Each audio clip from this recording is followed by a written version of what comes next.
नमस्कार विद्वानों, स्वागत आप सबका मिशन ज्ञान के ऑनलाइन प्लेटफॉर्म पर। जिस बात का आपको बेसब्री से इंतजार था कि सीजीएल टीयर फर्स्ट 2023 का रिजल्ट कब तक, अब तो मेंस एग्जाम भी आने वाला है, तो वो आप सबके सामने आ चुका है। लेकिन इस बार कट ऑफ का लेवल आप सबको पता होना चाहिए कि हाई गई है, लेकिन उसके जाने के रीजन क्या है पीछे, वो भी हम इस वीडियो में हम बात करेंगे।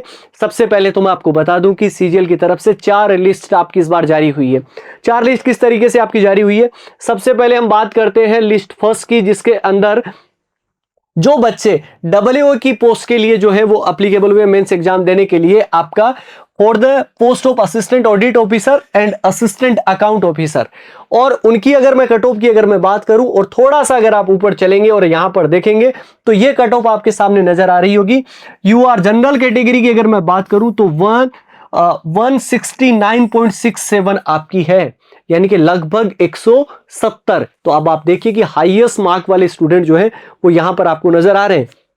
इसके साथ साथ अगर मैं बात करूं कि ईडब्ल्यूएस की देखोगे तो इसके जस्ट पास में है, कोई बहुत ज्यादा डिफरेंस नहीं है। ओबीसी आपका 166 इसके पास में आ रहा है। एससी और एसटी की कट ऑफ भी अगर आप देखोगे तो एक एसटी की 148 पॉइंट समथिंग आपकी और एससी की 154 पॉइंट समथिंग। और यहां पर टोटल नंबर ऑफ स्टूडेंट की अगर मैं बात करूं कि कितने नंबर ऑफ स्टूडेंट जो है वो आपके यहां पर पास हुए, तो वो आपको यहां पर नजर आ जाएंगे, जो कि आपके हैं 4377 स्टूडेंट। इतने स्टूडेंट जो है वो आपके डबलओ की पोस्ट के लिए। लिस्ट सेकंड जो जारी हुई है बच्चों, वो आपकी जारी हुई है लिस्ट सेकंड की अगर मैं बात करूं तो वो आपकी जेएसओ की पोस्ट के लिए है। और यहां पर अगर बात करें तो यहां पर आप जनरल कैटेगरी की अगर आप देखोगे तो वो आपकी 168 है। ईडब्ल्यूएस इसके पास में, ओबीसी भी इसके पास में 165 है। एससी और एसटी की अगर आप यहां पर देखें, और टोटल नंबर ऑफ कैंडिडेट अगर बात करें यहां पर जो पास हुए हैं वो आपके 3000 कितने हुए, 3123।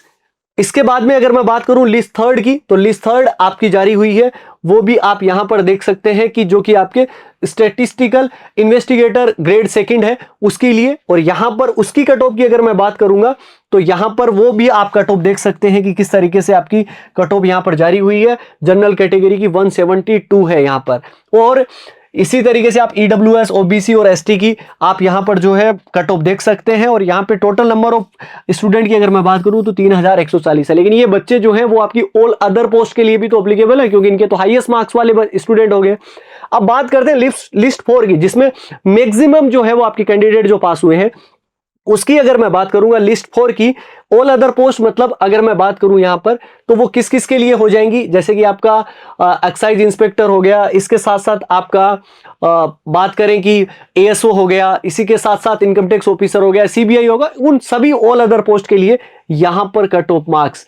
और जो सबको चौंका रही है कि इतना तो किसी ने सोचा ही नहीं था, क्योंकि यहां पर अगर आप देखोगे कि जनरल कैटेगरी की तो 150 नंबर की जो है वो आपकी कट ऑफ गई है। अब यहां पर टोटल नंबर ऑफ स्टूडेंट मैं आपको दिखाना चाहता हूं, क्योंकि यहां से ही हमें पता लगेगा कि किस तरीके की मेरिट आपकी रही है और क्या क्या इसके पीछे के रीजन रहे। टोटल नंबर ऑफ कैंडिडेट की अगर मैं बात करूं तो यहां पर देखिए 71,112 कैंडिडेट है। अगर टोटल नंबर ऑफ वैकेंसीज की अगर मैं बात करूं इस बार की, तो वो आपकी लगभग आपकी कितनी 8400 वैकेंसी।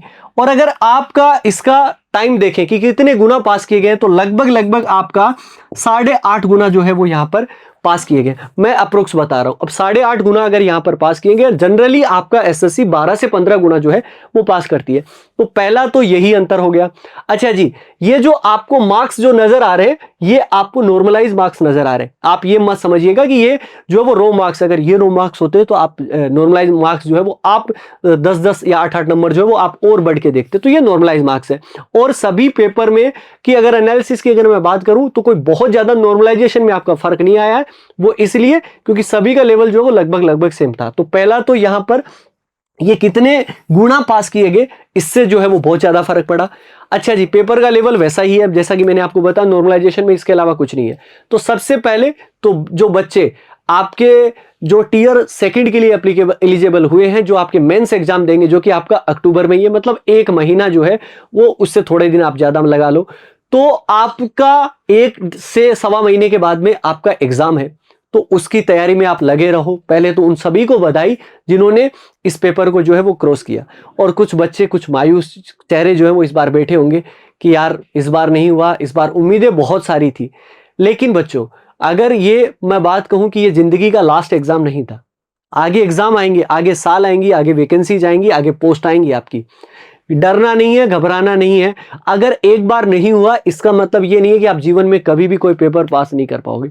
ये जीवन में एक पेपर था जिसको हम पास नहीं कर पाए। अपनी गलतियों से सबक लो और 2024 के लिए जो है वो जुट जाओ। अगर आप चाहते, अगर आपने सीपीओ का फॉर्म लगाया है उसकी तैयारी में आप जुट जाइए। अगर आप सीएचएसएल के मेंस एग्जाम की तैयारी कर रहे हैं तो उसमें आप लगे रहिए, लेकिन अपने आप को किताबों के अंदर झोंक के रखो। आज नहीं तो कल वो उम्मीदों का सवेरा, उम्मीदों की सुबह और उम्मीदों का सूर्य आपके घर पे भी जो है वो जरूर उगेगा। इन्हीं सभी अच्छी बातों के साथ कि आप अपनी हिम्मत नहीं हारेंगे, लगे रहेंगे। फिर मिलेंगे। धन्यवाद। जय हिंद, जय भारत।